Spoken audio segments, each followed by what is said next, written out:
गुरुदेव तुमको नमस्ते नमस्ते।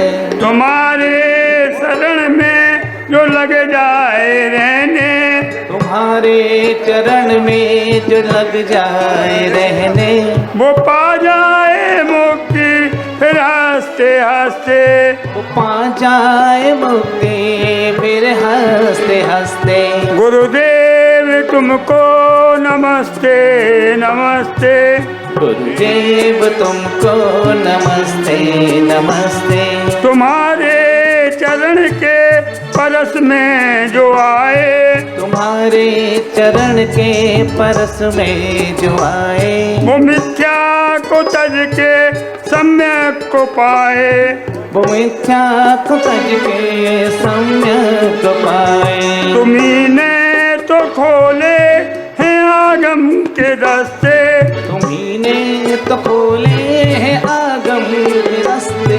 गुरुदेव तुमको नमस्ते नमस्ते। गुरुदेव तुमको नमस्ते नमस्ते। तुम्हारे चरण में मिले ज्ञान पानी, तुम्हारे चरण में मिले ज्ञान पानी। तुम्हारे चरण में कटे जिंदगानी, तुम्हारे चरण में कटे जिंदगानी। कई जन्म से खोती आई है सुधियाँ, कई जन्म से खोती आई है सुधियाँ। भोगों के पथ पर तरसते तरसते, भोगों के पथ पर तरसते तरसते। गुरुदेव तुमको नमस्ते नमस्ते। गुरुदेव तुमको नमस्ते नमस्ते। चिदानंद तुम हो दयानंद तुम हो, चिदानंद तुम हो दयानंद तुम हो। हमारे लिए तो श्री कुंद तुम हो, हमारे लिए तो श्री कुंद तुम हो। उपदेश देकर निकाला है हमको, उपदेश देकर निकाला है हमको। मोह की माया में फंसते फंसते, मोह की माया में फंसते फंसते। गुरुदेव तुमको नमस्ते नमस्ते। गुरुदेव तुमको नमस्ते नमस्ते। गुरुदेव तुमको नमस्ते नमस्ते। गुरुदेव तुमको नमस्ते नमस्ते। नहीं पार पाया किसी ने तुम्हारा, नहीं पार पाया किसी ने तुम्हारा। जो आया शरण में वो पाए सहारा, जो आया शरण में वो पाए सहारा। विमल सिंधु गहरा हूँ छोटी नदी सा, विमल सिंधु गहरा हूँ छोटी नदी सा। मिला लो स्वयं में ऐसे आए। आज तप का दिन है, तप की महिमा अपरंपार है। जिस प्रकार दूध को तपाकर मलाई के द्वारा घी निकालते हैं, तब उसका महत्व मालूम होता है। घी के द्वारा प्रकाश व सुगंध दोनों को प्राप्त होती है। घी में एक ही विशेषता है, ये तरल पदार्थ है और डुबोया नहीं जा सकता। उसी प्रकार हम लोग जितने साधु बैठे हुए हैं, छुल्लक और छुल्लकाएँ दूध के समान हैं। 5 किलो दूध के समान हैं, और जब दूध को जमाया जाता है तो दही बन जाता है, और 4 किलो दही बन जाता है, और 4 किलो दही को फिराया जाता है, तब 3 किलो मलाई और मक्खन निकल आता है। उसको भी पिरोया जाता है तो 1 किलो घी निकल आता है। उसी प्रकार हम लोग छुल्लकाएँ हैं, वो दूध के समान हैं, और हमारी माता जी हैं वो दही के समान हैं, और हमारे जो मुनिराज बैठे हुए हैं घी पनीर के समान हैं, पनीर और मक्खन के समान है, और आचार्य श्री जो बैठे हुए हैं वो घी के समान हैं।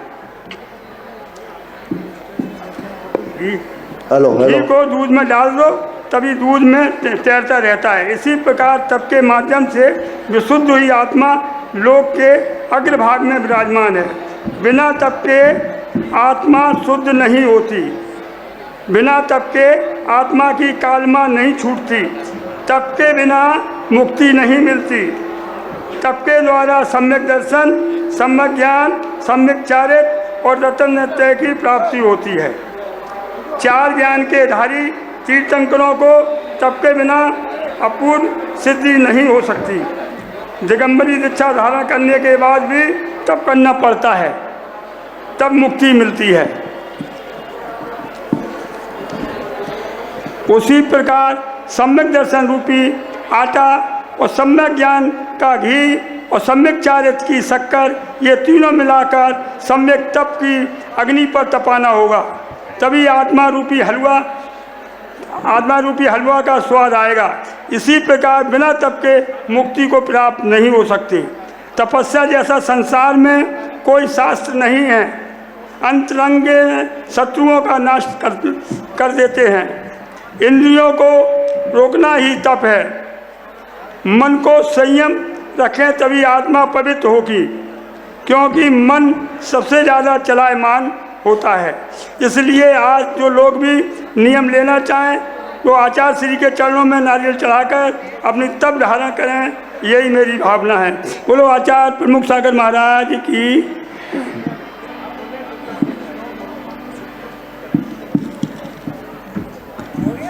तब की महिमा आएंगे हमारे प्रतिष्ठाचार्य भी अपनी बात 10 मिनट रखें, फिर बाद में तो खूब बोले, हम लोग चले जाएंगे, फिर आप बोले तो माइक देंगे। जब तक वो आ रहे हैं तब तक प्रतिष्ठाचार्य जी हमारे 10 मिनट बोल लें, है ना, क्योंकि हम लोग जाने के बाद वो बोलेंगे तो आप लोग सुनेंगे, हमें भी सुनना है उनको, क्योंकि बहुत तत्व की बात। माइक वहाँ पर लगाएंगे एक बार हमारे राजपाल जी, हमारे मैं जिनका नाम बोलूँगा वही आगे आके राज्यपाल महोदय का अभिनंदन करेंगे, बाकी सभी अपने सीट पर ही यथास्थान बैठेंगे। आप मंच की व्यवस्था में हमें सहयोग प्रदान करेंगे, ऐसा मुझे विश्वास है। धन्यवाद। तप के बिना मुक्ति नहीं है। तप के बिना कर्मों की निर्जरा नहीं है। अनंत भवों के बंधे हुए कर्म को तप की साधना क्षण मात्र में समाप्त कर देती है। काली मां में दबा सोना तप से निखार पाता है। इसलिए महापुरुषों ने कहा कि तप का अभ्यासी बनो, तपस्वियों के, चारित्रवानों के, संयमवानों की सन्निकटता और उनका आशीर्वाद प्राप्त करो। उनकी निकटता पाने से भीतर में व्रत और तप के प्रति भाव पैदा होता है, और तपस्रण के प्रति और तपस्वियों के प्रति जिस दिन अच्छे भाव पैदा होना शुरू हो जाते हैं उस दिन मुक्ति का मार्ग खुल जाता है। आज अपन ने देखा तीर्थंकर महाराजा ऋषभदेव ने क्षण मात्र में सारे वैभव को त्याग दिया। दृष्टि जैसे ही बदलती है सृष्टि सारी बदल जाती है। सम्राट चक्रवर्ती भरत, जिसकी महिमा आपने शास्त्रों में सुनी, 96,000 रानियों का अधिपति, जिसकी गौशाला में अनेक सारे हजारों घोड़े, जिसकी गौशाला में 3 करोड़ गायें, 84 लाख हाथी जिसकी हुड़शाला में हो, ऐसा अनेक वैभव का अधिपति सम्राट भरत चक्रवर्ती तप साधना के लिए अपने घर में ही वैरागी बनकर के जीते थे। ये नहीं है कि हम गृहस्थी अपने गृहस्थ जीवन में क्या कर सकते हैं, गृहस्थी भी अपने गृहस्थ जीवन में तप की बड़ी से बड़ी साधना करता है। और जो गृहस्थी अपने गृहस्थ जीवन में तप का भाव पैदा कर लेता है, उसे मुनि बनकर के मोक्ष जाने में कोई देर न लगती है। अभ्यास बनाए हम कि जीवन के लाखों लाखों अवगुणों में से एक अवगुण का रोज त्याग करना प्रारंभ कर दें तो एक दिन सारे अवगुण समाप्त हो जाते हैं। पूज्य महाराज श्री ने आज संध्या काल के उपदेश में एक बात कही थी कि एक भील के जीव ने मांस का त्याग कर दिया। परिणाम ये हुआ कि वो जीव कालांतर में भगवान महावीर बनकर के निर्वाण पा गया। एक सियाल ने किसी मुनिराज का उपदेश सुना, उसे समझ में आया, रात्रि भोजन का त्याग कर दिया। किसी बावड़ी के निकट गया पानी पीने, भीतर गया तो देखा अंधेरा हो गया, बाहर देखा तो दिन है, फिर उतरा तो अंधेरा हो गया, चढ़ने उतरने में सूरज डूब गया। शास्त्रों ने कहा वह सियाल मर करके देवता हो गया। एक मछुआरे ने सवेरे सवेरे जब वो चला, छिप्रा के समीप जाने लगा, जिसके कंधे पर मछली पकड़ने की जाल थी, एक मुनिराज ने उसे आवाज लगाई। प्रणाम करके कहा कि महात्मन, आपने मुझे बुलाया है, आदेश करो। बोले ये मछली पकड़ना छोड़ दे, त्याग कर दे। उन्होंने कहा महात्मन ये नहीं हो सकता, मेरा काम तो जीवन में यही है, इसी से मेरे परिवार का गुजर बसर होता है, मैं नहीं छोड़ सकता हूँ। तो मुनिराज ने कहा एक काम करना, पहली मछली पकड़ लो, उसे छोड़ देना, बाकी फिर आगे तुम्हारी अपनी मर्जी। मुनिराज के कहने पर पहली मछली जाल की छोड़ने का नियम कर लिया, छिप्रा के किनारे चला गया, अपनी जाल फेंकी। जाल में सबसे बड़ी मछली पहली बार आई। उसे लगा कि जिंदगी का अब आनंद आया है, पहली बार इतनी बड़ी मछली आई, पकड़ करके बाहर निकाली, तड़पती हुई मछली।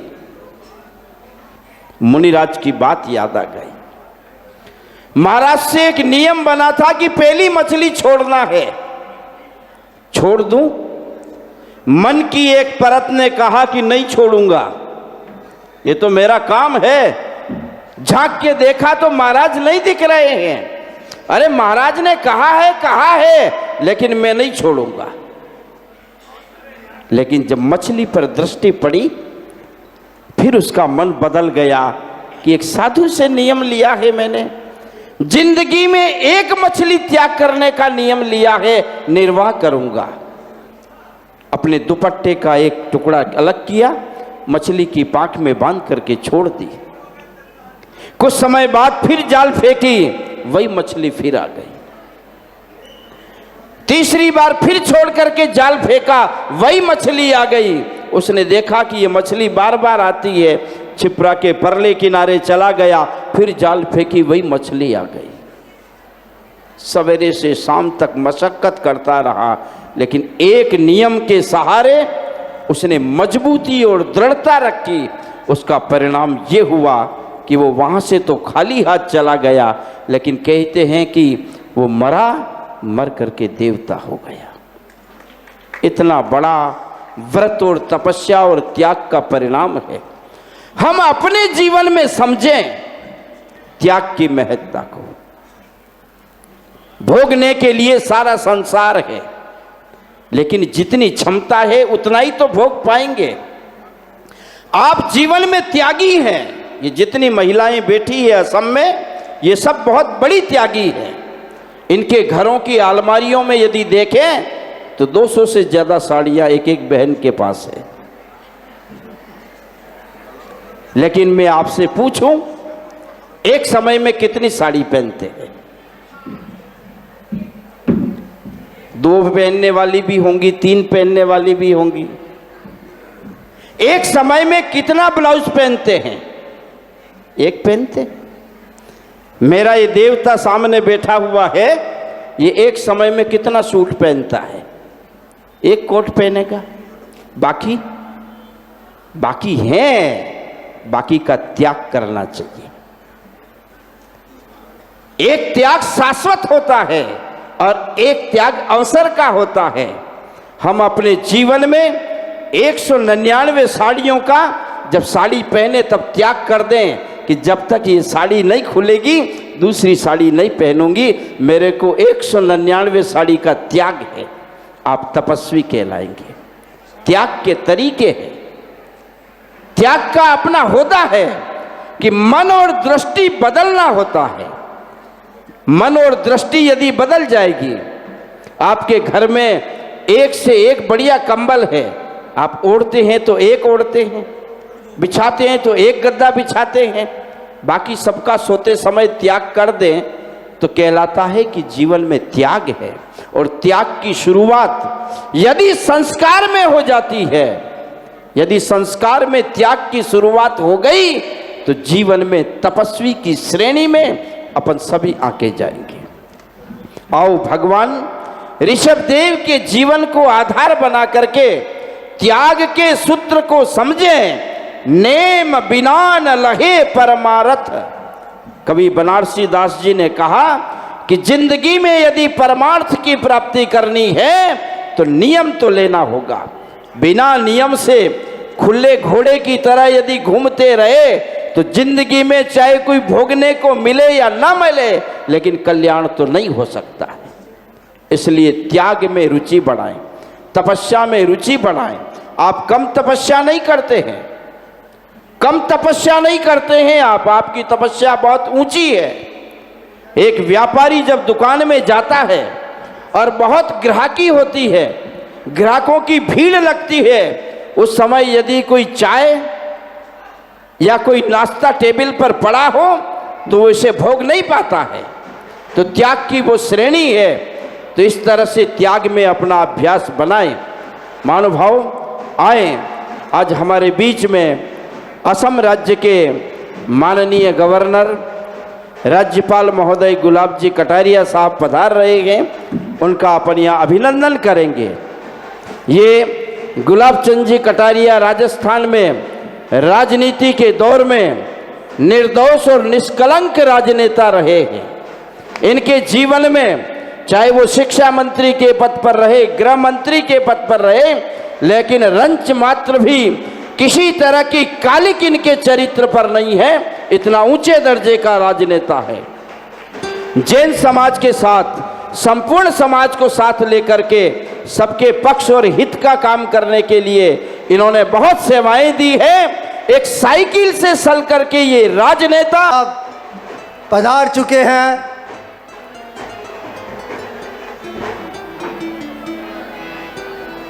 कृपया जोर। दर्शन की ही आश लगी थी, बुझी जो मन में प्यास लगी थी, केवल ये उपकार आरंबार, आपका स्वागत बारंबार बारंबार।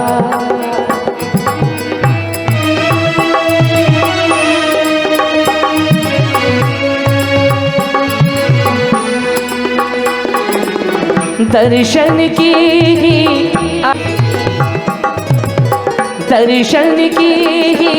आश लगी थी, बुझी जो मन में प्यास लगी थी, केवल पूर्वोत्तर की सकल दिगंबर जैन समाज महामहिम राज्यपाल महोदय का हार्दिक स्वागत और अभिनंदन करती है।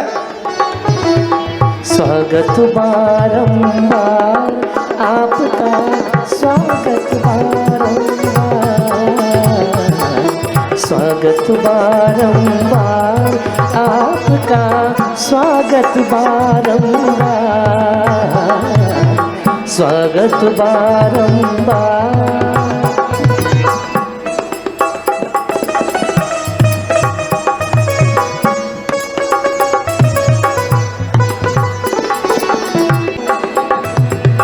स्वागत की मैं रीति न जानूं, रीति न जानूं मैं प्रीति न जानूं, अर्पण मन का हार आपका स्वागत बारंबार, स्वागत बारंबार आपका स्वागत बारंबार।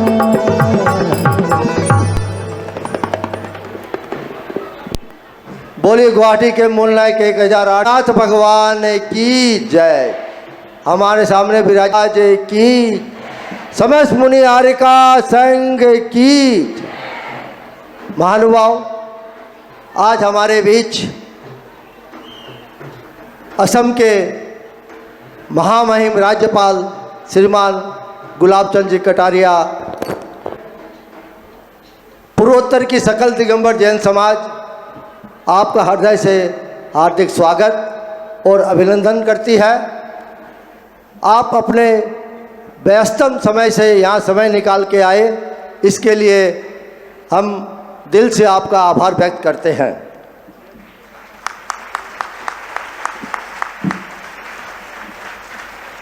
सर्वप्रथम हम आदरणीय महामहिम राज्यपाल साहब का अभिनंदन करना चाहेंगे। महामहिम राज्यपाल साहब का तिलक से अभिनंदन करने के लिए मैं आमंत्रित करना चाहूँगा इस पंच कल्याण के सोदरमिंद्र श्रीमान कमल जी गंगवाल हाथीगोला, कृपया आगे आए और महामहिम राज्यपाल साहब का तिलक से अभिनंदन करें।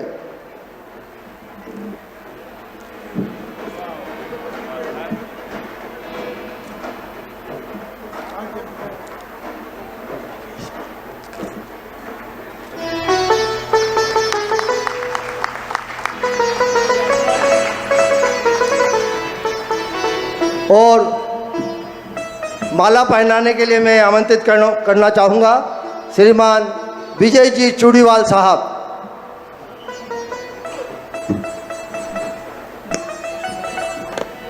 करवाइए।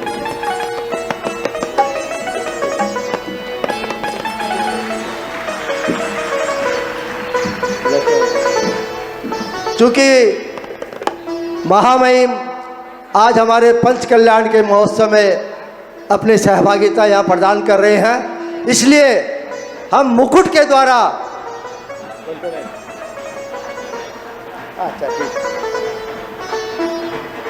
दुपट्टा हमारे अध्यक्ष श्रीमान महावीर जी गंगवाल साहब पहनाएंगे, उनका अभिनंदन करेंगे। और महामहिम राज्यपाल साहब को इस कार्यक्रम की शुरुआत हम राष्ट्रगान से करेंगे। बीरन जी पगड़ी पहनाएंगे राजस्थान की।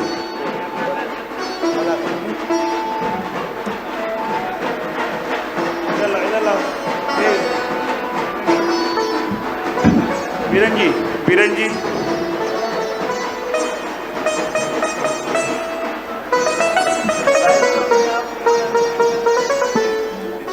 और राजस्थान का साफा पगड़ी के द्वारा हम राज्यपाल साहब का अभिनंदन करना चाहेंगे।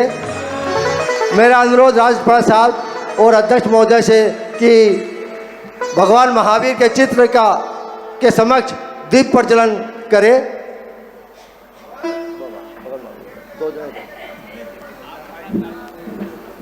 वहाँ से थोड़ी जगह खाली कर देवे।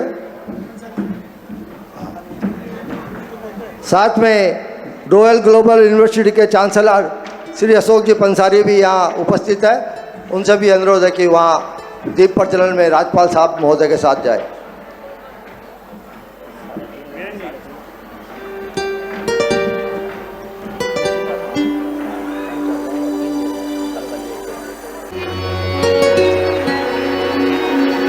जो संयम का पथ दर्शाए, जीवन में दीप जला जाए, तुम अपने अपने भाव बनाए, गुरु चरणों में आ जाना। तुम अपने अपने भाव बनाए, गुरु चरणों में आ जाना। जो संयम का पथ दर्शाए, जीवन में दीप जला जाए। तुम अपने अपने भाव बनाए, गुरु चरणों में आ जाना। तुम अपने अपने भाव बनाए, गुरु चरणों में आ जाना। जो संयम का पथ दर्शाए,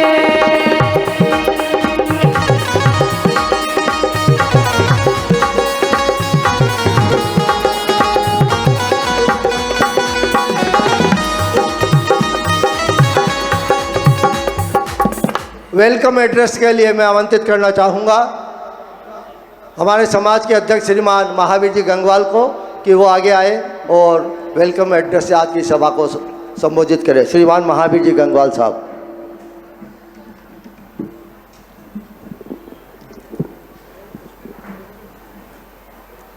आदरणीय गुलाब चंद जी कटारिया साहब, देखिए गवर्नर साहब आए हैं, आपको जिस ताली से स्वागत करना था आपने कमी रखी है।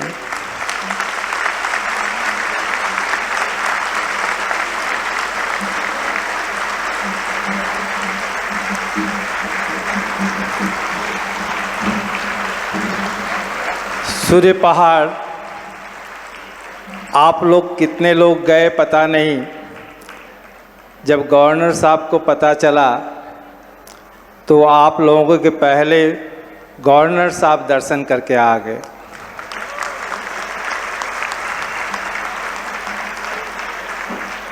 प्रमुख सागर जी महाराज ने कहा कि वहाँ 1200 वर्ष पुरानी आदिनाथ भगवान की आकृतिक प्रतिमा है।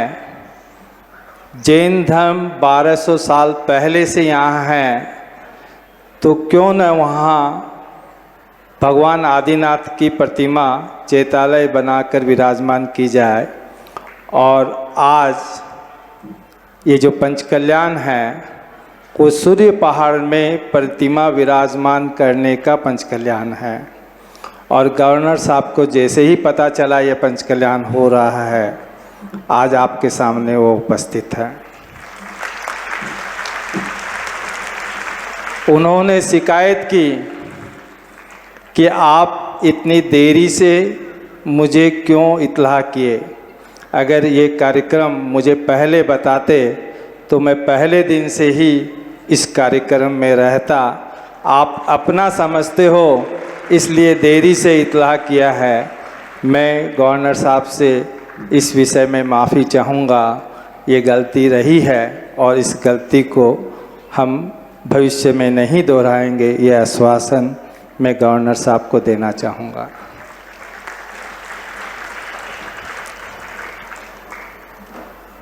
महाराज श्री जब गुवाहाटी की तरफ बिहार किए, गवर्नर साहब को पता चला तो असम सरकार को इमीडिएट इत्तला किए कि महाराज श्री जब पूर्वोत्तर में आएंगे तो उनको राज्य अतिथि बनाया जाए। और सरकार ने राज्य अतिथि बनाया। और आज महाराज श्री पूर्वोत्तर में कहीं भी जाएंगे तो कहीं भी किसी भी प्रकार की कठिनाई नहीं होगी। ये हम पूर्वोत्तर जैसे राज्य में इस तरह राज्य अतिथि बनाना हम जैन समाज के लिए सौभाग्य की बात है।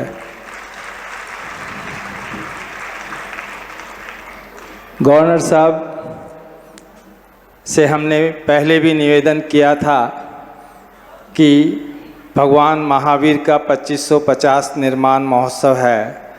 इस निर्माण महोत्सव पर अगर बॉटेनिकल गार्डन को भगवान महावीर का पार्क बना दिया जाए तो ये 2550 निर्माण महोत्सव का महत्व बढ़ जाएगा। उसके लिए भी गवर्नर साहब ने सरकार से सिफारिश की है। मैं समझता हूँ कि पिछले 50 सालों में पूर्वोत्तर में ऐसे गवर्नर नहीं आए जो हर समाज से मिलके चलते हैं और इतने इजी अप्रोच के हैं कि आप कोई भी व्यक्ति उनके पास चला जाएगा तो उनको सम्मान मिलेगा। आप समझोगे ये मेरे ही गवर्नर साहब हैं। मैं ज़्यादा कुछ नहीं कहूँगा, गवर्नर साहब का समय कम है और गवर्नर साहब इस माहौल में आए हैं। हम खुशी से कुछ कह नहीं सकते, लेकिन इतना कहना चाहूँगा कि ये सारी जनता यहाँ बैठी है वो आपको देख के गदगद है, खुश है।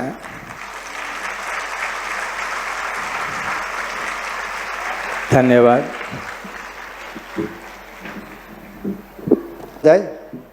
आपने ठीक ही कहा कि हमारे गवर्नर साहब बड़े ही सहज और शालीनता के साथ व्यवहार करते हैं।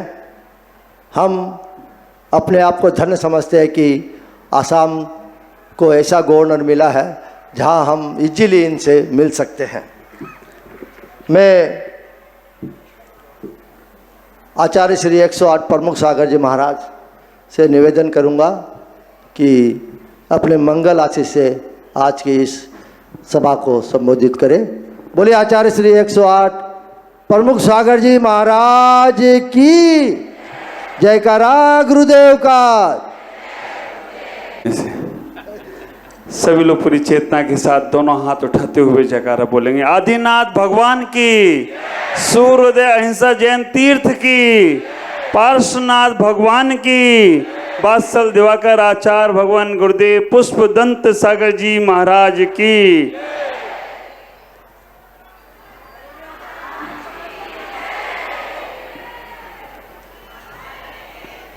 अभी जयकारे का समय नहीं है ज़्यादा, लेकिन गवर्नर साहब हमारे गुलाब चंद जी, अब ऐसा लगता है इनसे रिश्ता हमारा सदियों सदियों पुराना हो गया है।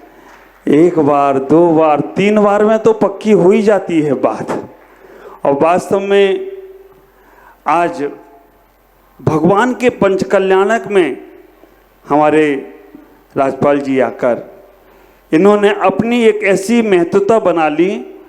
जब भगवान के कल्याणक होते थे तो स्वर्ग से इंद्र आते थे, आज वो इंद्र नहीं आते हैं, लेकिन हमारे राज्यपाल जी इंद्र बनकर आए हों तो कोई आश्चर्य की बात नहीं। विचार करो, जब से इधर राजस्थान से आप लोग आए हो और हमारे गवर्नर साहब यहाँ पहुँचे हैं, तो उन्होंने भी कहा कि हमें हमारी समाज मिल गई है। जब मेरा गुवाहाटी में आगमन हुआ था उस दिन, क्योंकि सबसे पहले हमारा इनसे मिलन 2004 में बागी दौरा, वहाँ पर जब ये गृह मंत्री थे तब मिलना हुआ था, और उसके बाद यहाँ अक्सर ही मिलना हो रहा है, दोबारा आना हुआ। मैं तो इतना ही कहना चाहूँगा कि आप अपने बहुत पुण्य इकट्ठा कर रहे हैं, ऐसे पुण्य को एकत्रित कर रहे हैं जिससे संतों का, भगवंतों का आशीर्वाद तो मिल ही रहा है, बाकी पूरी समाज का भी आपको सहयोग मिल रहा हो तो कोई आश्चर्य की बात नहीं। जिस जगह पर हम सब लोग बैठे हैं, ये वो जगह है जहाँ पर कभी जेल के रूप में लोगों को सजा दी जाती थी। ये वो जगह है जहाँ पर जेल के रूप में लोगों को सजा दी जाती थी, लेकिन हमारे पंच कल्याणक ने इस जगह को सजा दिया हो तो कोई आश्चर्य की याद नहीं है। ऐसा सजा दिया, पुण्य के माध्यम से सजा दिया। मैं कहूँगा इतना ही कि आप अपने जीवन में ऐसे ही पुण्य अर्जन करें। 2550वें निर्वाण महोत्सव के उपलक्ष्य में जिस जगह पर हम सब बैठे हैं, वास्तव में वो अहिंसा पार्क के नाम से घोषणा हो तो मेरा ये 2550वां निर्वाण महोत्सव मनाना सार्थक होगा और पूर्वोत्तर की छटा चारों तरफ बिखरेगी। मुझे पूरा विश्वास है हमारे राज्यपाल महोदय पूरी कोशिश में हैं, वो कार्य जरूर करेंगे। मैं तो इतना ही कहूँगा कि आप अपने जीवन में उस पुण्य को इकट्ठा करने का प्रयास करें। आप प्रयास तो करेंगे, पुरुषार्थ करेंगे, सफलता मिल गई तो आपके ही नाम से जाना जाएगा कि पूर्वोत्तर में कोई व्यक्तित्व ऐसे आए थे जिन्होंने 2550वां निर्वाण महोत्सव, अभी महावीर जयंती आ रही है अप्रैल में, 21 अप्रैल की महावीर जयंती है, वो एक जैन समाज का बहुत बड़ा कार्य होगा। उसमें हम सब लोगों को शामिल होना है। हम सब लोग उस कार्य को आगे से आगे बढ़ाने का प्रयास करेंगे। राज्यपाल जी महोदय को मैं आज इस मंगल प्रसंग पर वो यहाँ उपस्थित हुए हैं, मंगल अवसर पर यहाँ उपस्थित हुए हैं, तो मैं तो यही कहूँगा ये मंगल कलश उनके यहाँ जाना चाहिए, क्योंकि सब कार्य मंगल मंगल में होते चले जाएं। भगवान उन्हें बहुत शक्ति दे।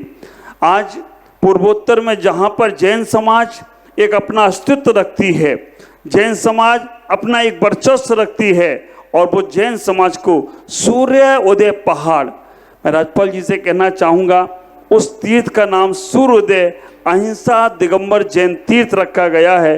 और आप वहाँ हो आए, ऐसा सौभाग्य तो अभी हमें भी नहीं मिला है। आपने वहाँ जाकर देखा होगा कैसे वहाँ पर हमारे तीर्थंकर भगवान 1200 साल पुराने वहाँ पर तीर्थंकर भगवान विराजमान हैं। उस तीर्थ का हम सब लोगों को मिलकर उद्धार करना है। आज इतना ही। वो तीर्थ का एक चित्र, एक सीनरी भी मैं आपको यहाँ से भेंट करना चाहूँगा।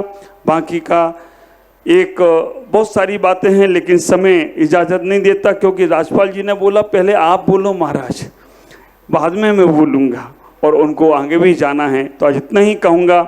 हमारे यशस्वी राज्यपाल जी जो अपने जीवन में ऐसे पुण्य अवसरों को चूकते नहीं हैं, ऐसे अच्छे अवसरों को चूकते नहीं हैं, और अक्सर ऐसे अवसरों पर पहुंचते हैं जहां पर पुण्य के कार्य को आगे से आगे करने का मौका मिलता है। मैं भगवान से प्रार्थना करूंगा इनको और यश मिले और जीवन की आनंद की व्यवस्था बने। आज संयम का दिन है, तब कल्याण का दिन है, और इनकी तपस्या यही है कि गुरुओं के पास पहुंचकर उनकी अनुमोदना कर लेते हैं, उसका पुण्य इकट्ठा कर लेते हैं। पर्यूषण में जब आए, क्षमा वाणी पर आए, तब उन्होंने एक ही बात तो कही कि मुझे भी पर्यूषण में आना था, तुम लोग नहीं बुलाते हो। आज फिर वही बात उन्होंने कही है। मैं कहूँगा भले ही ये यहाँ नहीं पहुँच रहे, वहाँ बैठकर भी ये पुण्य कमा रहे हों तो कोई आश्चर्य की बात नहीं होगी, क्योंकि इतना भाव तो है इनके पास, इतनी अनुमोदना का भाव है। मैं इतना ही कहूँगा। भगवान इन्हें दीर्घायु दे, स्वास्थ्य लाभ दे, और सबसे बड़ी बात अच्छे काम करने की शक्ति दे। जैसे जैसे अच्छे काम हों आगे करते रहें। बहुत बहुत मंगलमय आशीष। ओम नमः। जय गुरुदेव। हमारे राज्यपाल जी को मैं ये मंगल कलश भेंट करना चाहता हूँ। ये आपके घर पे रहेगा, और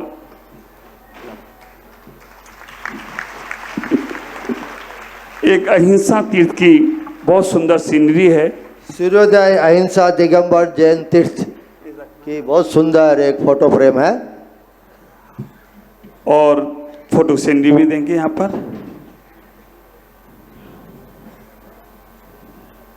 थोड़ी सी मेहनत भी हम राज्यपाल जी से करवाएंगे।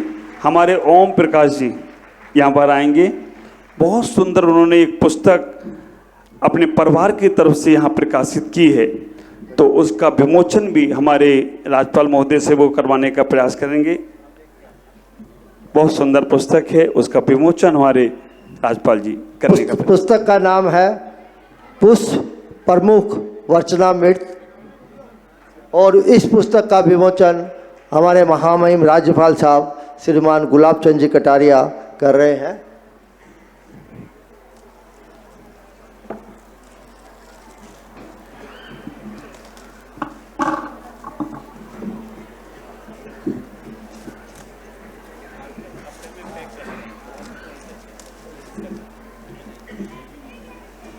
जोरदार तालियों से स्वागत करेंगे। पुष्प प्रमुख वचनामृत।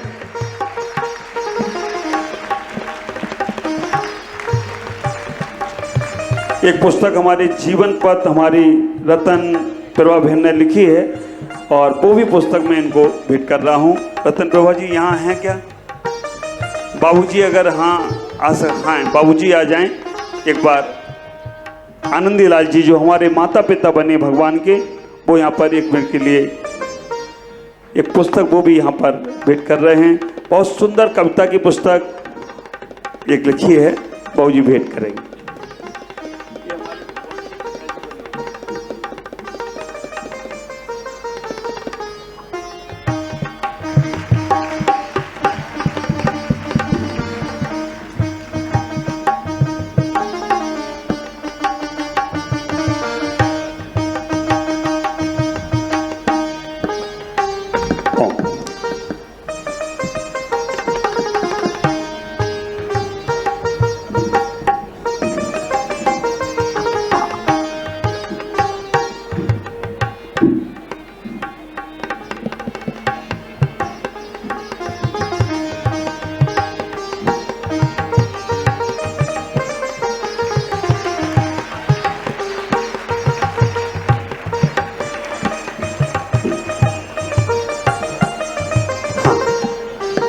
मधुसूदन जी। हमारे समक्ष इस पंच कल्याण के प्रतिष्ठाचार्य श्रीमान हसमुख जी मौजूद हैं। मैं उनसे आग्रह करूंगा कि वो इस सभा को संबोधित करें। देवाधिदेव और उदयपुर की शान समझें, जिसने अपने जीवन में निर्दोष और निष्कलंकित राजकीय यात्रा पूरी की और उसके बाद महामहिम का पद पाया। सारे जीवन में कोई कलंक नहीं है। हमने बहुत निकट से देखा है भाई साहब को। ये बराबर पूरे जैन समाज के साथ संपूर्ण समाज को साथ लेकर के भाषाई संयम को ध्यान में रखते हुए इन्होंने बहुत अच्छा राजनीतिक जीवन जिया है, सामाजिक जीवन जिया है। हम बहुत इनके प्रति शुभकामनाएं अर्पित करते हैं। मैं एक बात इस मंच से कह देना चाहूँगा कि मुझे मालूम है नंदनवन की तीर्थ पर बहुत बड़ा संकट आया था। मैं जब इनसे मिला, मेरी एक फाइल निरस्त हो गई थी जो 2 करोड़ रुपए के मामले की थी। राजस्थान सरकार ने एक योजना शुरू की थी, देव नारायण गुरुकुल योजना, और उसमें उसका बेनिफिट उस संस्था को, नंदनवन के तीर्थ को ये मिलता था कि प्रति वर्ष 2 करोड़ रुपया उस संस्थान को राजस्थान सरकार देती थी। वो फाइल किसी कारण से आउट हो गई। मैं भाई साहब के पास गया, इनने बुला लिया मुझे और वो परामर्श दिया कि 6 महीने में फाइल वापस अप हो गई और आज वो संस्था 2 करोड़ रुपया प्रति वर्ष राजस्थान सरकार नंदनवन को देती है बच्चों को पढ़ाने के निमित्त का। आज वो पूरे राजस्थान में सबसे बड़ी संस्था है कि प्रति वर्ष 100 बालक शिक्षा के लिए राजस्थान के चयनित विद्यार्थी वहाँ भेजे जाते हैं। ऐसे कई सारे उपकार हैं जो अपन जिंदगी में गिन नहीं सकते हैं। मेरा तो केवल असम के सारे जैन लोगों का निवेदन है कि इस महापुरुष को पकड़ के रखो। जितना आप इनसे ले सकते हो ले लेना। ये मौका अचूक है, ये सब कुछ देने में समर्थ है। इसी आशा और विश्वास के साथ मैंने 25 तारीख को निवेदन किया था। भाई साहब जब सलुम्बर की प्रतिष्ठा में आए थे तो मैंने कहा कि असम आना है, तो बोले मैं तो आऊँगा। और उसी समय फ़ोन लेकर के कमल जी को सूचना किया कि समाज को सूचना करो कि मैं पहुँचूँगा। इतना सहृदयी राजनेता इस दुनिया में ऊंचे पद का दिया लेके ढूंढने पर भी नहीं मिलेगा। बहुत बहुत साधुवाद, बहुत बहुत शुभकामनाएं। और अब आपके समक्ष महामहिम राज्यपाल साहब। ये मेरा सौभाग्य है कि आचार्य प्रमोद सागर जी के चरणों में मुझे आने का अवसर मिला। आदरणीय महावीर जी और समाज के सब बंधुओं का भी मैं बहुत आभारी हूँ कि आपने मुझे इस प्रतिष्ठा महोत्सव में यहाँ आने का अवसर दिया। वैसे तो मेरे को निमंत्रण हसमुख जी ने पहले ही दे दिया, आपसे भी पहले।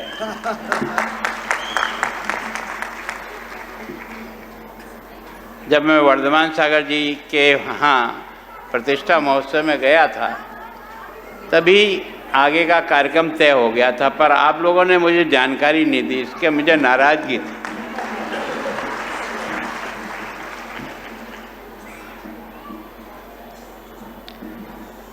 अभी सभी मुनिवृंदों के चरणों में वंदन, आरिका माता जी के चरणों में वंदन। हसमुख जी ने मेरे बारे में, वैसे हसमुख जी धरियावत के हैं और मेरा वो क्षेत्र है जहाँ मैं पार्टी का काम करता था। ये मुझे जानते हैं कि मैं लगातार मोटरसाइकिल से मैंने उस आदिवासी क्षेत्र में लगभग 1 लाख किलोमीटर केवल और केवल मोटरसाइकिल से जाकर के इस विचारधारा को पुष्ट करने का प्रयास किया।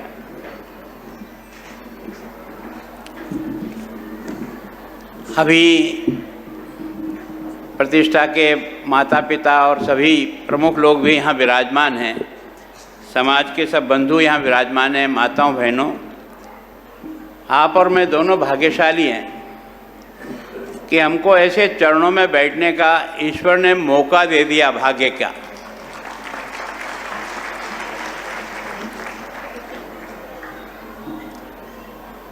और उनके मुख से कुछ सुनने का भी मौका मिला। मेरा सौभाग्य है कि मैं पुष्पदत्त जी आचार्य श्री के चरणों में भी मुझे कई बार जाने का मौका बम्बई में भी और बाकी जगह भी मिला। मैं आचार्य तरुण सागर जी के भी, पता नहीं, मेरा ये सौभाग्य है कि मैं चाहे कोई किसी भी समाज का, दिगंबर हो, तेरापंथ हो, बारापंथी हो, किसी भी आचार्य के हों, जहाँ कहीं भी कोई साधु विराजता है और मैं अपने प्रवास पे घूमता हुआ उधर निकलता हूँ, तो मैं कोशिश जरूर करता हूँ कि उनका आशीर्वाद ले लूँ ताकि मेरे को कुछ काम करने की शक्ति वहाँ से प्राप्त हो। मैं प्रयास करता हूँ।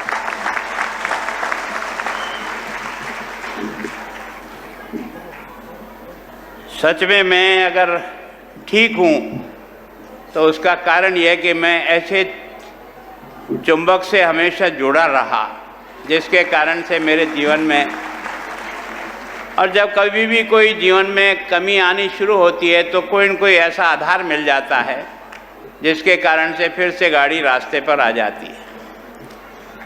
मैं सोचता हूँ कि प्रतिष्ठा आचार्य जी तो जानते हैं, पर मैं और आप भी जानते हैं कि भगवान की प्रतिष्ठा आप और मैं नहीं करा सकता। भगवान की प्रतिष्ठा कराने के लिए भी इस प्रकार के जीवन चाहिए जिन्होंने अपने जीवन में सब कुछ दे करके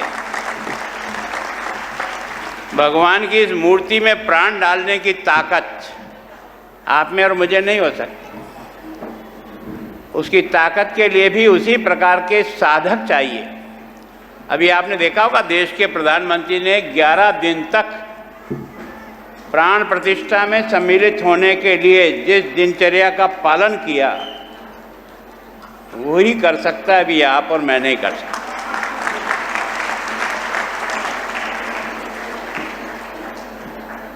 और ये देश कितना महान है,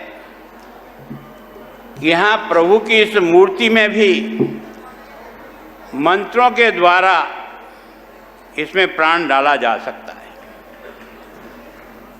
इसी का नाम प्रतिष्ठा है।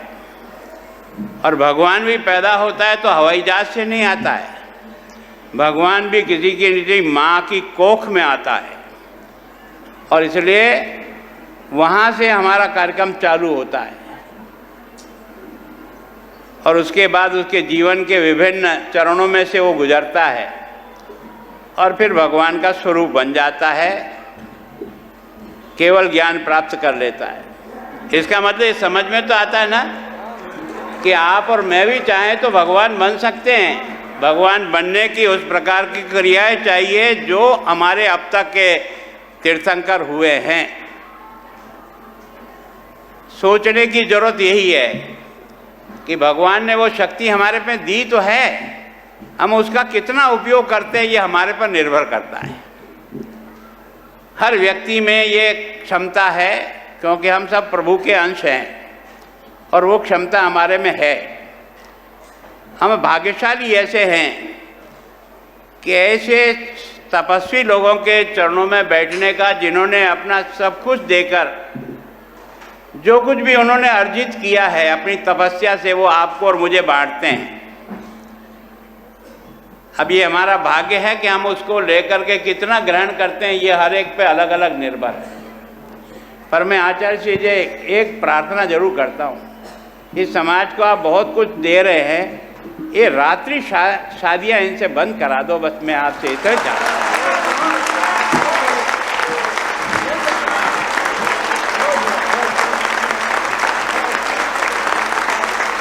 मतलब मेरे इतने लंबे समय के अनुभव के आधार पर मैं कह रहा हूँ कि हमारे समाज में कम से कम इसको लागू करने का प्रयास करें।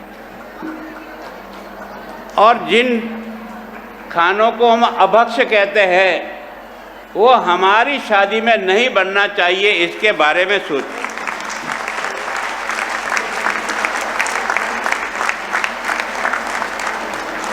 अपने यहाँ कहते हैं जैसा खाओगे अन्न वैसा होगा मन,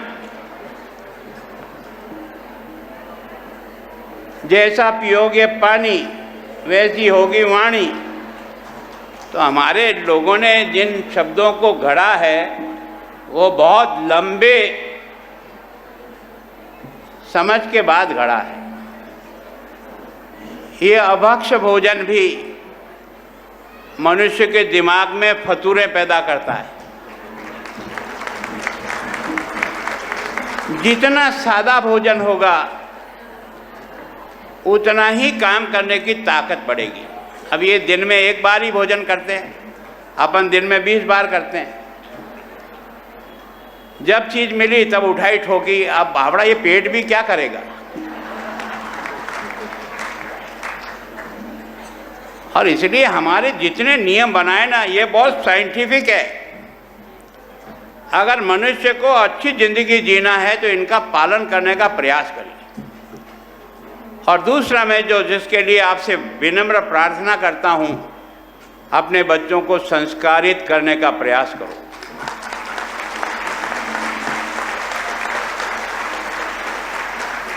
धन दौलत उस बच्चे की जिंदगी नहीं बना सकेगी। धन दौलत तो आता है, कभी चला भी जाता है, लेकिन अगर संस्कार उसके पास है तो वो जिंदगी में कभी भी नहीं हार मानेगा, वो निश्चित रूप से अपने रास्ते को पार कर जाएगा। तो मैं जो सोचता हूँ, मैं बार बार जो आग्रह करता हूँ कि आने वाली पीढ़ी को भी महाराज के साथ जोड़ने का प्रयास करो यार। हम लोग इस उम्र के हैं जिनको हमारे बाप दादाओं ने हमको संस्कार दे करके इस लायक बनाया कि हम अपने जीवन को ठीक बनाए हुए हैं। अगर हमारे बच्चों को इससे नहीं जोड़ा तो आपका बुढ़ापा भी बिगड़ेगा और समाज का भी बुढ़ापा बिगड़ेगा। इस पर आप विशेष ध्यान दें। मेरे को महावीर जी और समाज के बंधु से ये, मैंने कहा मुझे निमंत्रण तो यार हसमुख जी से मिल गया और यहाँ वाले मुझे कुछ कह ही नहीं रहे। तो जब मुझे ये आए थे तब मैंने थोड़ा इनको हड़काया। मैं आज आप सबसे विनम्र प्रार्थना कर रहा हूँ, मैं महामहिम नहीं हूँ, आपके समाज का एक अंग हूँ।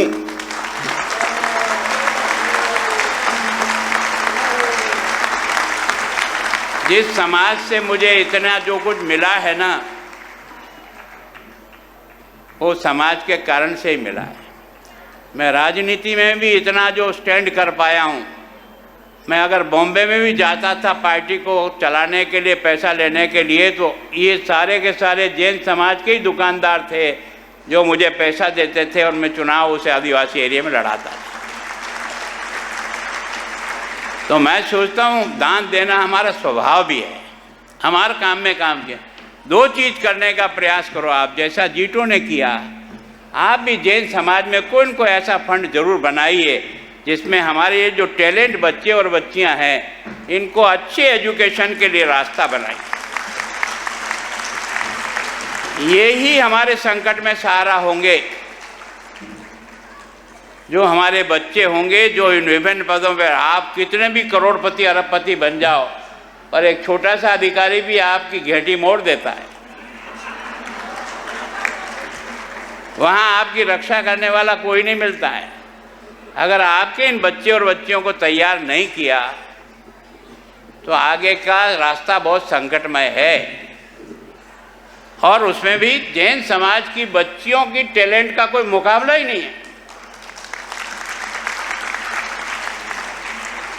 जितनी भी आईएएस अधिकारी जैन समाज की है उनको आप देखिए, उनका काम करने का ढंग, उनका समाज और जनता के साथ संपर्क और जो आत्मीयता और जो मानवीयता है वो उन्हें भरी हुई है।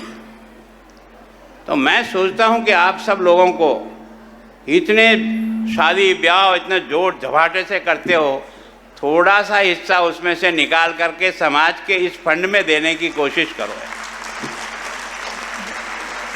जो केवल और केवल हमारी इस आने वाली पीढ़ी को शिक्षा की दृष्टि से इतना मजबूत करे कि समाज को हर संकट में ये खड़े रह कर के समाज की सहायता करें। मैं अगर आज यहाँ हूँ तो समाज का अंग होने के कारण से ही कुछ करने की क्षमता में हूँ। अगर हमारे लोग होंगे ही नहीं तो संकट के समय में कौन काम आएगा। और मैं जिस सूर्य पहाड़ पे गया देख के दंग रह गया। इस जमाने में है ना, उस सूर्य पहाड़ पर इतने शिवलिंग होते हुए भी जैन समाज का, भगवान आदिनाथ का पूरा एक तरह से वहाँ उपस्थिति है। इसका मतलब हमारा धर्म केवल आज और कल का नहीं है। हमारे इन तीर्थंकरों ने, भगवान आदिनाथ ने जब से यात्रा शुरू की है तब से लेकर के है। और ये भगवान महावीर का जो 50वां जो मना रहे हैं, पैरवी करने का काम मेरा है, पर थोड़ा बहुत आपका भी तो मुख्यमंत्री से जाओ ना। आप तो सीधा ही मुझे बता देते हो, कुछ आप करो कुछ मैं करता हूँ। आप तो केवल यहाँ आते हैं तो एक भाषण दे में बता जाते हैं, उसके बाद जाके सो जाते हैं। ऐसे काम नहीं होता है, ऐसे कभी काम नहीं होता है। काम वो होता है जिसके पीछे जब तक उसकी सफलता नहीं मिले तब तक उसको नहीं छोड़े है तो काम 100% होता है। ये हमारा अभ्यास करना पड़ेगा। और अभी तो आचार्य श्री आप विराज रहे हैं, जब आप नहीं रहें तब भी ये धर्म की गंगा बहती रहे, इसका कोई इलाज करिए।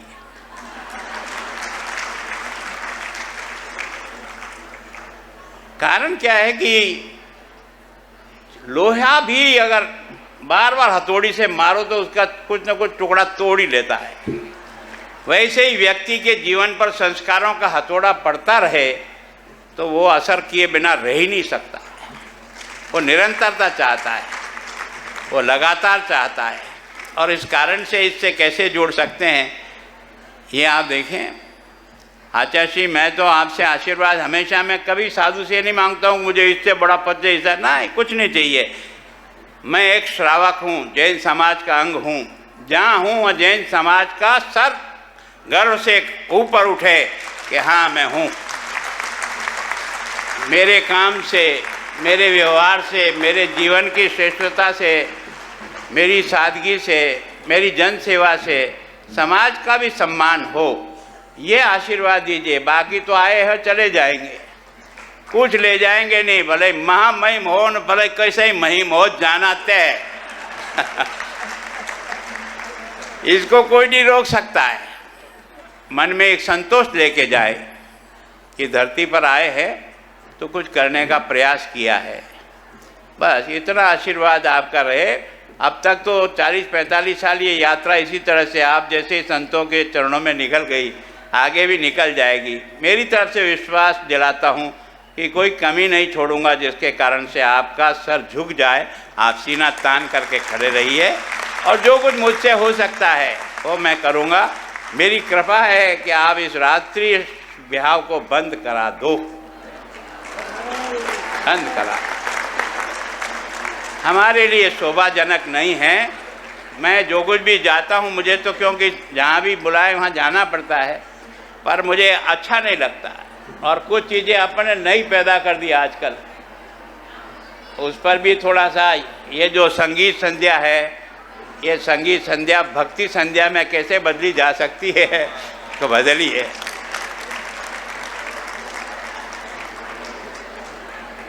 इस पर थोड़ा सा अगर ध्यान दे तो अच्छा होगा। आप सबका बहुत बहुत आभार, धन्यवाद। जय महावीर।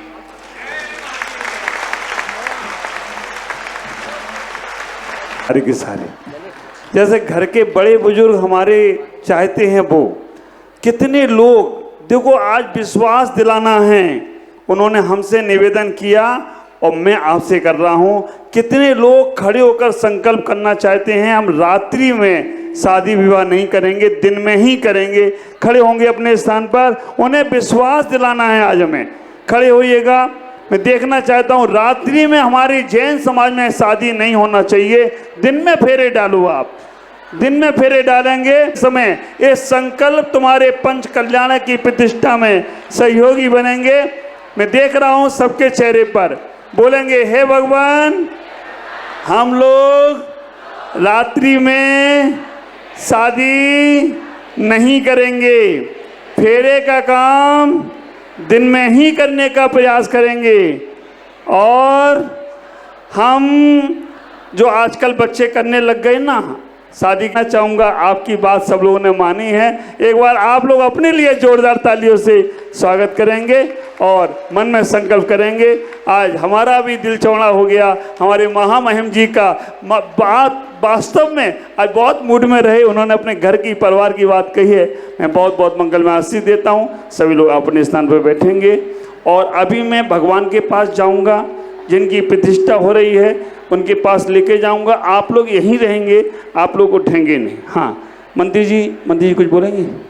चलेंगे। हम सभी लोग संघ के लोग अभी पीछे जाएंगे, आप लोग यहीं रहेंगे। संगीतकार भजन करेंगे, सभी लोगों को भजन से सुनाएंगे। कर गया है, एक बार सोचिए, रात को 12 बजे हैं, हम पर्वत की ओर चढ़ रहे हैं। 1 2 3 4।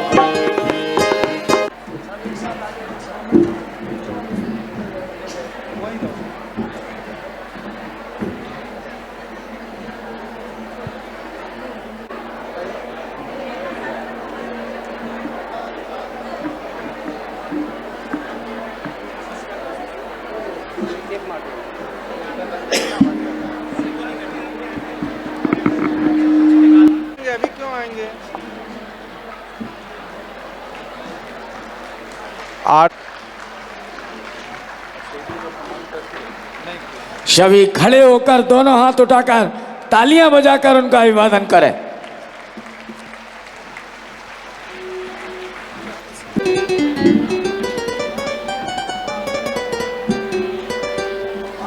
आरती हुई, पहले आरती हुई।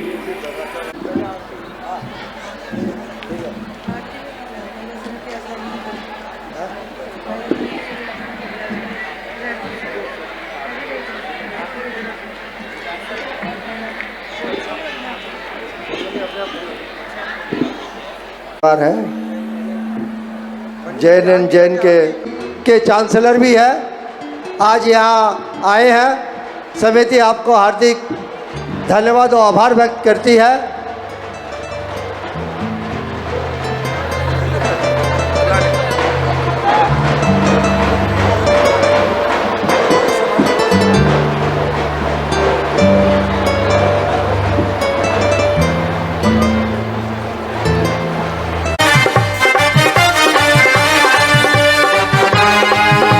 हेलो, जय जय जय।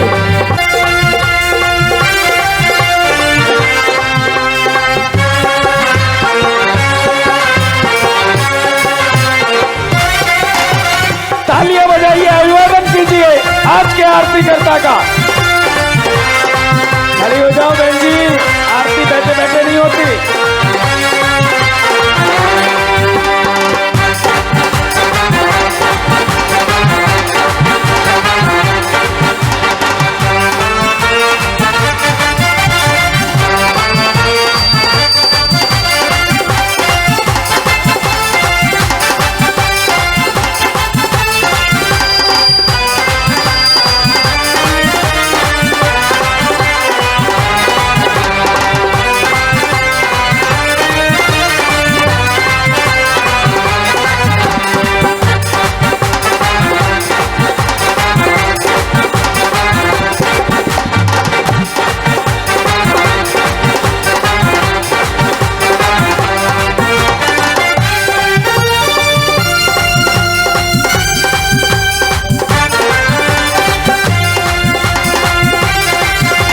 वही मेरे मन में बड़े उद्गार पैदा हो रहे थे कि महामहिम की जितनी बातें थी उन बातों से संबंधित एक न एक श्लोक या मंत्र, मेरी ये जो एक छोटी सी कोशिश थी जिसमें मैंने 158 श्लोक व मंत्र का संकलन किया, वे कोई न कोई रूप में वहाँ स्थान पाए हैं इस किताब में।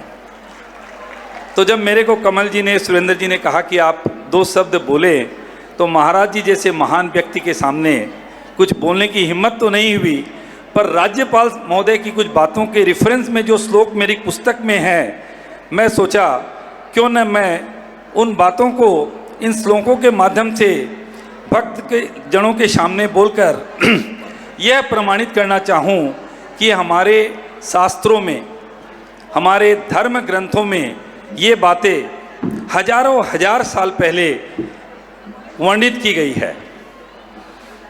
सबसे पहले मैं मेरा यह आज का अभिवादन नमोकार मंत्र से शुरू करना चाहूँगा। सब शांति बनाए रखें, ध्यान से सुने। मैं जानता हूँ कि आप सभी लोग नमोकार मंत्र का उच्चारण प्राय रोजाना ही करते होंगे, पर मुझे इस बात पर शंका है कि इतने बड़े महान मंत्र का सही शाब्दिक अर्थ कितने लोग हम में से जानते होंगे। तो मैं जहाँ यह अभिवादन इस मंत्र के साथ शुरू करना चाहूँगा, इस मंत्र का शब्द अर्थ भी बताना चाहूँगा। नमो अरिहंताणम, नमो सिद्धाणम, नमो आयरियाणम, नमो उज्जहायाणम, नमो लय शबशावणम। ऐसो पंच नमोकारो सब पाव पणाशणो, मंगलानम च शब्बे सिंह पड़मम हवै मंगलम।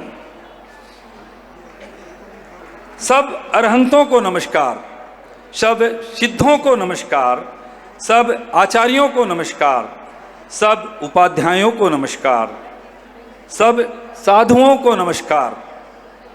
यह पंच नमस्कार मंत्र पापों को नाश करने वाला है तथा सब मंगलों में पहला मंगल है। इतना महान यह नमोकार मंत्र हमारा जैन धर्म का मूल मंत्र है। राज्यपाल महोदय ने कहा कि मैं तो यहाँ साधु महात्माओं का दर्शन करने आया हूँ। चाणक्य जी का एक श्लोक है, उन्होंने साधु महात्माओं का सानिध्य को बड़े बड़े तीर्थों के साथ तुलना की है। साधुनाम दर्शनम पुण्यम तीर्थ भूता ही साधवः, कालेन फलति तीर्थ सद्य साधु समागम। साधु महात्माओं का दर्शन पुण्य तीर्थों के समान है। तीर्थों का फल तो हमें समय आने पर मिलता है, पर साधुओं का संपर्क आते ही इसका फल हमें मिलता है, क्योंकि उनकी ज्ञान की बातों से हमारे जीवन में एक परिवर्तन आना शुरू होता है। मैं धन्य हूँ कि आज ऐसे आचार्य महाराज जी के संपर्क में, ऐसे महान साधुओं के संपर्क में मैं आया हूँ और निश्चित रूप से इसका फल हमें मिलेगा। हमारे सनातन धर्म में, हमारे वेदों में आज पूरा विश्व अशांत है। जहाँ हम मंगल ग्रह और चंद्रमा पर पहुँच गए हैं, आर्टिफिशियल इंटेलिजेंस के थ्रू हम उपमानव बनाने की होड़ में लगे हुए हैं, वहीं पूरा विश्व अशांत है। और इस अशांति का सबसे बड़ा कारण है हम काफ़ी हद तक पाश्चात्य सभ्यता से के रंग से रंगे हुए हैं। हमारे जो भारतीय मूल, जो उन्होंने राज्यपाल महोदय ने कहा कि अपने बच्चों को संस्कारी बनाएं, शिक्षित तो हम सब बनाते हैं। मैं भी एक यूनिवर्सिटी चलाता हूँ, यहाँ महानुभाव बैठे हैं, उनकी भी एक बड़ी कॉलेज है जहाँ 4000 बच्चे हैं। पर शिक्षा के साथ साथ हमारे बच्चों को संस्कारी बनाना बहुत आवश्यक है। ऐसा कहा गया है, भारतस्य प्रतिष्ठे द्वय संस्कृतम संस्कृतिस्तथा। भारत की प्रतिष्ठा सिर्फ 2 ही चीज़ों में है, संस्कृत भाषा में और हमारी संस्कृति में। तो यह बहुत ज़रूरी है कि हम अपनी आने वाली पीढ़ी को भारतीय संस्कृति से ओत-पोत करें और पाश्चात्य सभ्यता से उन्हें दूर रखें। हमारे शास्त्रों में हमेशा शांति की और मंगल कामना की और कल्याण की बात करी गई है। हमारा एक मंगल श्लोक है, सर्वेषां स्वस्तिर्भवति, सर्वेषां शांतिर्भवतु, सर्वेषां पूर्णं भवतु, सर्वेषां मंगलम भवतु, ओम सर्वे भवन्तु सुखिनः, सर्वे सन्तु निरामया, सर्वे भद्राणि पश्यन्तु, माँ कश्चित् दुख भाग भवेत। अर्थात सभी में कल्याण हो, सभी में शांति हो, सभी में पूर्णता हो, सभी में शुभता हो, सभी निरोगी रहे, सुखी रहे, सभी का जीवन मंगलमय हो और कोई भी दुख का भागी नहीं बने। हमारे ऋग्वेद में हमेशा सबको साथ लेकर चलने की बात होती है। हमारे प्रधानमंत्री जी आज विश्व के एक बड़े नेता बन गए हैं और वे बात करते हैं वसुदेव कुटुंब की, जबकि हमारी शिक्षा पद्धति जो हमें सेल्फिश बनाती है। हालांकि एक NEP 2020 नई शिक्षा पद्धति आई है, उससे हमें बहुत आशा है कि समाज में एक नया जागरण आएगा शिक्षा के माध्यम से। पर आज की जो शिक्षा है और आज के जो संस्कार हमारे बच्चों को मिल रहा है, ये पाश्चात्य संस्कार, यह बिल्कुल बच्चों को सेल्फिश बना रहा है। आवश्यकता है कि हम समाज कल्याण की बात करें, विश्व कल्याण की बात करें। और इस संदर्भ में मैं एक ऋग्वेद का श्लोक महाराज जी के आशीर्वाद से बोलना चाहूँगा। संगच्छध्वम संबद्धोदम संभो मनानशी जानतान देवा भागम यथा पूर्वे संजानाना उपासते। अर्थात हम एक साथ चलें, एक साथ बोलें, सभी एक दूसरे को मन के जानें। हमारे देवता ऐसा सोचते थे, ऐसा करते थे, इसीलिए वे पूजनीय हैं। राज्यपाल महोदय ने रात में शादी न करने की और हमारे खान पान के बारे में कहा। एक समय ऐसा था जब हमें छुप के शादियां करनी पड़ती थी, इसलिए हम रात्रि की शादी करते थे। मैं पूर्णतया इस बात से सहमत हूं कि हमें अपने सनातन धर्म में जितना संभव हो सके कम से कम फेरा का कार्य जो है दिन में करना चाहिए। चूँकि समय की कमी है, अतः मैं अपने अभिवादन को 2 और श्लोकों के साथ पूर्ण करना चाहूँगा। जब मैं सेल्फिश की बात कर रहा था और उस समय मैं हमारे प्रधानमंत्री जी की भी बात कर रहा था कि वे वसुदेव कुटुंब की कल्पना करते हैं। हमारा एक श्लोक है, अयम निज परोवेत्ति गणना लघु चेतसाम, अयम निज परोवेत्ति गणना लघु चेतसाम उदार चरिता नाम तू वसुदेव कुटुंबकम। तो हम पूरे समाज को, परिवार को, पूरे देश को, विश्व को एक परिवार समझकर अगर आगे बढ़ते हैं तो निश्चित रूप से विश्व का कल्याण होगा। समय की कमी को देखते हुए महाराज जी, मैं अपनी वाणी को यहीं समाप्त करना चाहता हूँ। Thank you.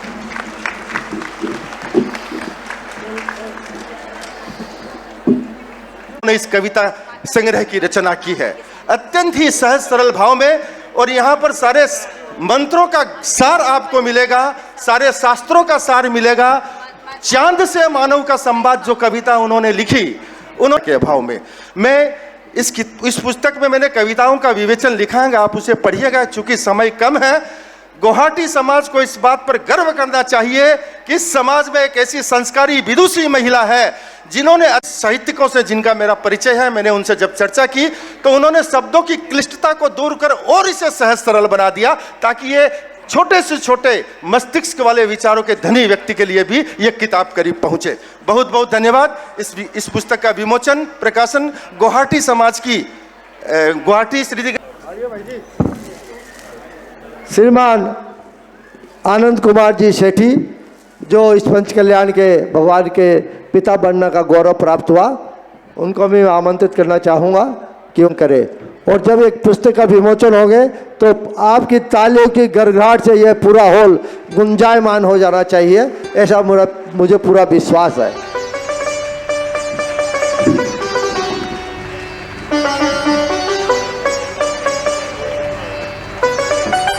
भाइयों, आदरणीय रत्न प्रभा जी जो भगवान की माता का नियोग किया है, इन्होंने जब बताया कि कोरोना काल में हमने इस पुस्तक को लिखा है, जरूर इस पुस्तक को पढ़िएगा। एक बार दोनों हाथ उठाकर जोरदार तालियां बजाकर उनका स्वागत, अभिनंदन करें।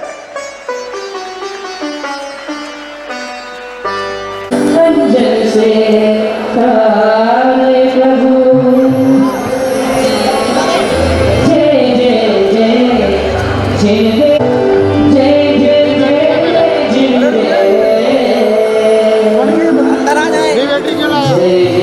भगवान के तप कल्याण महोत्सव की आज फिर हमें सौभाग्य मिला है भगवान की चरणों में अंतर और बाहर दीपक को जलाकर भगवान की भक्ति करने का। प्रभु उठाया हाथी के बिठाया,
दो बेड़ा पार, अंग्रेजी सरकार कर दो बेड़ा,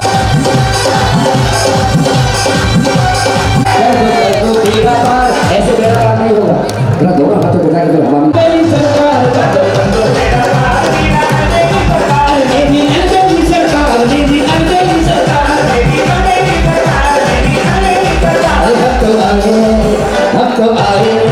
हम तो आए तेरे पार बाबा अंग्रेजी सरकार, हम तो आए तेरे पार बाबा अंग्रेजी सरकार। मैं दोष की आरती सिर करके सुमिरन करते सब तेरी, सुमिरन की आरती ओ सुमिरन करते सब तेरी, कर दो कर दो कर दो कर दो कर दो कर दो बेड़ा पार अंग्रेजी सरकार, कर दो बेड़ा पार अंग्रेजी सरकार, अंग्रेजी सरकार, कर दो बेड़ा पार पार अंग्रेजी सरकार, कर दो बेड़ा पार पार अंग्रेजी सरकार, अंग्रेजी सरकार, अंग्रेजी सरकार, अरे कर दो कर दो कर दो कर दो कर दो कर दो बेड़ा पार अंग्रेजी सरकार, कर दो बेड़ा पार अंग्रेजी सरकार। अरे सीता जा ओ जय बाबा की जय बाबा, जय बाबा की जय बाबा, है ऊंचे नारे से तू जाते हैं ओ प्रभु के द्वारे थे, प्रभु के द्वारे थे, प्रभु के द्वारे थे, प्रभु के द्वारे थे, प्रभु के द्वारे थे। अरे सीढ़ी सीढ़ी चलता जा, जय भगवान की जय बाबा। आगे भाई लेकिन नहीं, कितने लोग भगवान के ऊपर है, जो भगवान के ऊपर है वो हाथ ऊपर।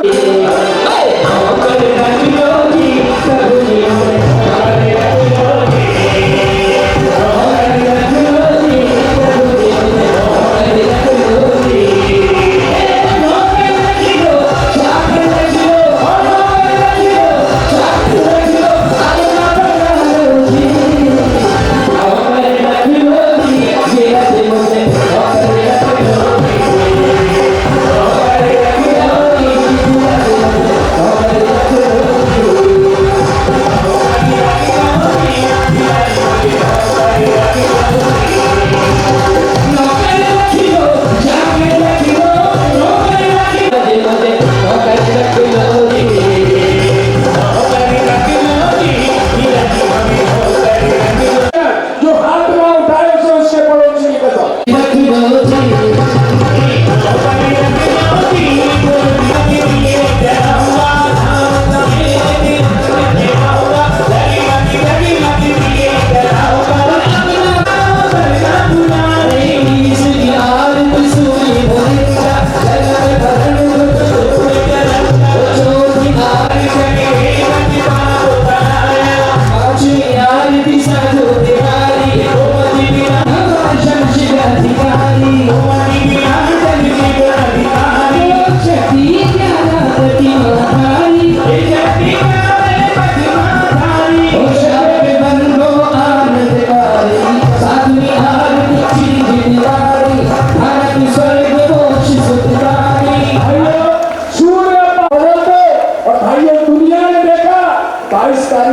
हुई माटी हर्षित है गुवाहाटी, चारों की दिशाओं से पैगाम आ रहे हैं, आसाम की भूमि पे भगवान आ रहे हैं, आसाम की भूमि पे भगवान आ रहे हैं, आसाम की भूमि पे भगवान आ रहे हैं, भगवान आ रहे हैं, आसाम की भूमि पे भगवान आ रहे हैं, आसाम की भूमि पे हुई है माटी, हुई है माटी, हर्षित है गुवाहाटी, हर्षित है गुवाहाटी, चंदन हुई माटी, हर्षित है गुवाहाटी, चारों की दिशाओं से, चारों की दिशाओं से अरे आसाम की भूमि पे भगवान आ रहे हैं, आसाम की भूमि पे भगवान आ रहे हैं, भगवान आ रहे हैं, भगवान आ रहे हैं, भगवान आ रहे हैं, भाइयों हाथ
फायदा की फायदा ये भोपाल वाले आके कह रहे हैं और इन्हीं की कृपा से एकदम मस्ती जिंदगी है मस्ती जिंदगी है। अरे खुदा मुझे घर से मुझे इज्जत मिली है गुरुदेव की गुलामी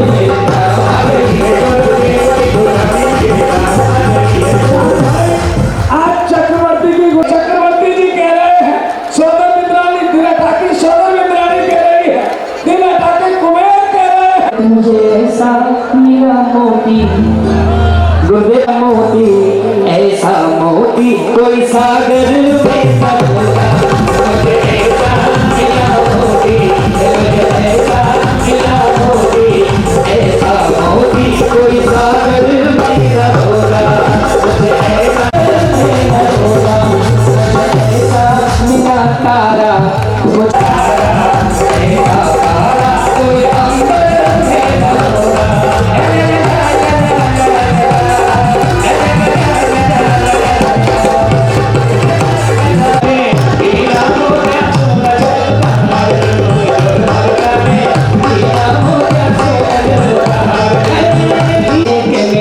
प्यासी धरती को सावन मुझे ऐसा मिला मोती मुझे ऐसा मेरा मोती ऐसा मोती कोई सागर में न होगा। मुझे ऐसा मेरा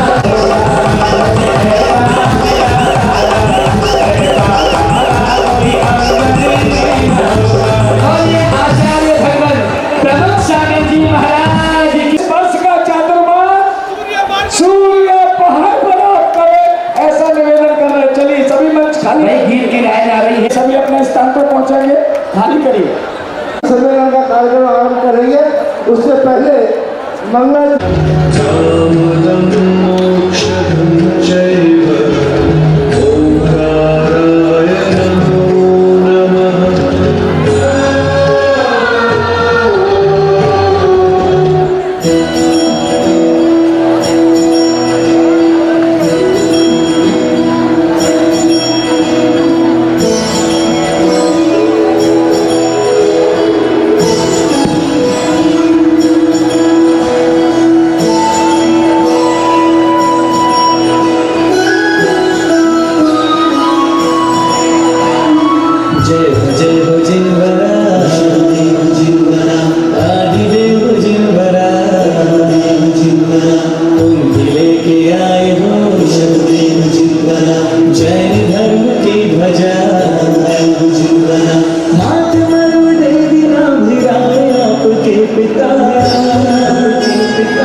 तीर्थेश तुम बने प्रथम धन्य धन्य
उन्होंने जो पहले महाराज ने प्रस्तुत किया था वो पूरा कवि सम्मेलन में डॉक्टर अनामिका जैन अंबर और सौरभ जैन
शत शत नमन हमारा है।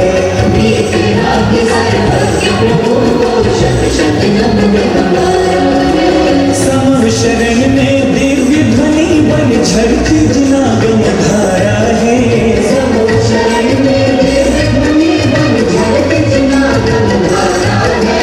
वीतरागी सर्वज्ञ प्रभु को शत शत नमन हमारा है।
केदार रोड की महिलाएं हैं, इनका जोरदार तालियों से इनका अभिनंदन और स्वागत करें।